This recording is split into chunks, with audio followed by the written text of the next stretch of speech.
Okey bang, Abang Zul, cerita sikit apa perkembangan abang sekarang bang? Sekarang ni perkembangan banyak saya buat kerja-kerja dakwah lah. Kita terlibat dalam banyak tawaran-tawaran untuk orang bagi kita ruang bagi tazkirah perkongsian kan tentang penghijrahan kita. Jadi saya secara tak langsung sebenarnya saya meninggalkanlah bidang bidang industri hiburan saya lah yang sebelum ni yang saya pernah terlibat sebagai pelakon, sebagai penyanyi rock kan. Jadi sekarang ni kita dah hijrah lah.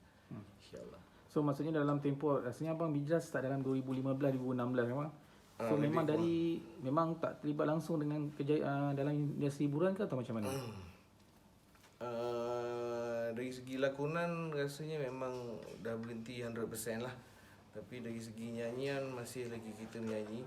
Cuma kita terlibat dalam bidang-bidang nyanyian lagu-lagu keagamaan lah, lagu ketuhanan kan. Dan lagu-lagu kita yang lama pun kita hijrahkan juga menjadi lagu-lagu ketuhanan. Jadi masih aktif lagi lah tapi sebagai penyanyi berunsurkan ketuhanan. So sebab abang pun memang penyanyi dan pelakon juga kan. So memang dah lama tinggalkan benda tu semua. Ada rasa rindu tak bang? Rasa nak kembali berlakon, tapi berlakon dalam konten-konten yang ada dakwah punya konten ke, ataupun memang abang tak nak berlakon langsung dah lepas sekarang ni? Kalau ikutkan ada juga tawaran yang mana tawaran tu sampaikan pihak penerbit, pihak penulis skrip apa semua dan pengarah semua setuju untuk tukar watak saya tu sebagai watak yang berunsurkan dakwah lah. Tapi bagi saya itu bukan jadi persoalan utama saya sebenarnya. Cuma kita bagi ruang kepada pelakon lain yang lebih bersedia lah. Saya tak bersedia lagi lah buat masa sekarang ni. Tawaran tu ada, sampaikan dia orang tukar watak tu, watak yang berunsurkan ustaz-ustaz kononnya macam tu. Tapi kita sendirilah yang belum rasa bersedia lagi, belum rasa untuk berlakon lagi lah buat masa sekarang. Nak kata berhenti tu kita tak berani nak kata berhenti, tapi kita yang belum bersedia lah buat masa ni. Oh, maknanya bukan 100% lah abang nak melupakan terus lah bang Kita tak berani nak kata 100% lah. Cuma buat masa sekarang ni memang kita rasa kita stop dulu lah sekarang ni. Jadi macam bagi ceramah kat masjid-masjid, sebab sebelum ni orang tengok abang aktif juga kan dalam YouTube apa semua, ada share kan. So benda tu masih lagi terus berterusan sekarang. Itu yang sekarang ni kalau nak ikut kerja utama saya sekarang ni, kerjaya saya sebagai penceramah macam tu lah. Sebagai pendakwah, da'i, sebagai motivasi, pemberi motivasi lah, tazkirah motivasi. Kita bukan tauliah yang dari segi hukum hakam, halal haram, dosa pahala tu bukan tauliah kita. Tauliah kita sekadar untuk motivasi dia, insyaAllah. Okay, abang punya perkembangan sekarang dengan grup apa? Assalam Baskers. Cerita sekarang bang, Assalam Baskers tu. Assalam Baskers ni kumpulan yang kita basking di tempat-tempat yang mana kita dapat tawaran dan juga terlibat juga dalam performance.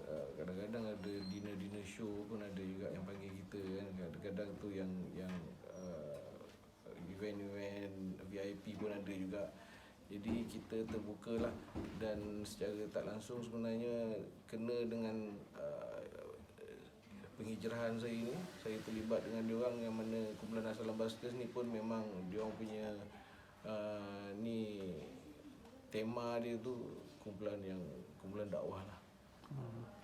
Okey bang, nak tanya ni bukan isu lah apalah, tapi macam lately ni kan, sebab abang pun sebagai pendakwah kan, lately ni macam ada jugalah berlaku beberapa perkara macam yang melibatkan macam kata macam PU dan imam muda yang berkait dengan rumah tangga, yang sampai orang kata memberi efek pada golongan-golongan pendakwah ni. Abang boleh komen sikit tak bang? Sebenarnya itu memang masalah personal masing-masing lah. Cuma bagi saya sebenarnya dulu kita sebagai artis selebriti yang dah duduk dalam industri bidang glamour ni dah jadi macam kebiasaan lah. Hal-hal peribadi kita sampai rumah tangga kita pun kadang-kadang dapat dibau oleh pihak-pihak media semua ni. Tapi sekarang ni bila pihak-pihak PU ataupun golongan-golongan pendakwah ni kan. apa lagi macam-macam lah yang baru-baru ni kan. Secara tak langsung diorang ni kita panggil ustaz. Cuma ustaz yang dikenali dengan cara yang glamour, dah secara tak langsung masuk dalam bidang glamour. Jadi dalam bidang glamour ni secara tak langsung hal rumah tangga ustaz pun dapat dibawa jugalah oleh pihak media. Jadi ini dah memang pro and kontra dia lah industri ni. Bila setiap manusia apa bidang pun, kalau termasuk dalam bidang hiburan, masuk dalam bidang media sosial, TV apa semua, internet semua kan. Jadi benda ni tak mustahil lah hal peribadi kita pun akan dapat dibongkar juga. Kalau dulu mungkin ustaz-ustaz low profile kan, tak masuk TV semua, tak masuk ni. Tapi bila ustaz-ustaz yang macam ni punya style, itu memang risiko dia lah bila masuk dalam industri hiburan. Maksudnya dia kena hadap lah benda-benda Dia kena hadap lah. Padahal masalah tu sebenarnya masalah rumah tangga ke masalah peribadi ni, manusia biasa yang bukan ada title ustaz pun bermasalah yang sama juga. Cuma bila masuk dalam keluar TV punya manusia je, dia akan jadi masalah peribadi tu akan jadi macam tu lah. Tapi Abang Zul rasa benda tu akan bagi impact negatif tak? Yelah sebab dia berkait dengan golongan pendakwah kan. Diorang ni pun macam banyak buat benda-benda dakwah kan. Tapi dikaitkan pula dengan isu-isu peribadi. Abang rasa apa komen abang? Dia memang sebenarnya kasih kesan tu memang kasih kesan lah. Tapi sebenarnya benda ni bagi saya, kalau kita memandang manusia tu bukan dari segi title, benda ni jadi masalah lumrah fitrah manusia lah.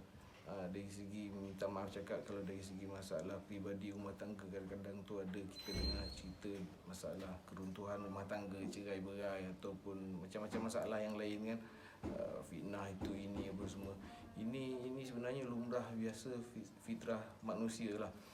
Cuma title sebagai seorang ustaz tu bila terjebak dalam masalah-masalah macam ni, memang manusia akan jadi ada yang pihak yang mempertikaikan title ustaz berperangai macam ni kan. Padahal ada yang pihak lain yang lebih berfikiran terbuka, dia kata ini lumrah manusia, kalau bukan ustaz pun golongan-golongan lain, pihak-pihak lain, level-level manusia yang lain pun akan menghadapi masalah yang sama juga. Jadi sekarang ini bagi saya impact tu memang bagi kesan, cuma bergantung pada manusia yang menerima berita ni sama ada bijak atau tak bijak untuk menilai lah.